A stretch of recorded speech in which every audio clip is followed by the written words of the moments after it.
Hi guys, this is Merri or Hard Left Yogi with your 2-minute yoga tutorial. So, real quick, how do you do mountain pose? Well, every pose comes from mountain pose, so you need to know how to do it. We start off, second toes are at 12 o'clock. Our knees and our heels line up with that space in between the second and third toe. That gets your thighs and your shins aligned.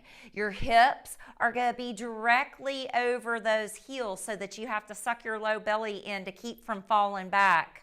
Right? You also are going to bring your shoulders back over those hips, so heart over hips. And that also engages a point between shoulder blades and upper abs. And then finally, you're going to bring your head back over your shoulders so that you've got head, heart, hips, feet or heels. Palms will face forward. This allows your chest to open up.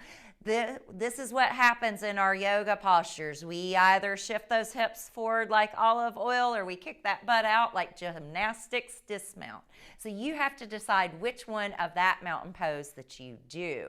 This will show up in all of your other postures. And so whatever you're doing, if you maybe shift your head forward, if your hips shift forward, or if your knees bend, if your knees roll in, if your knees roll out. So that's one of the reasons why we line the knees up over the second and third toes and the heels. Generally, wherever your big toe is about where these hip pointers are, and wherever the heels are is about where these sit bones are.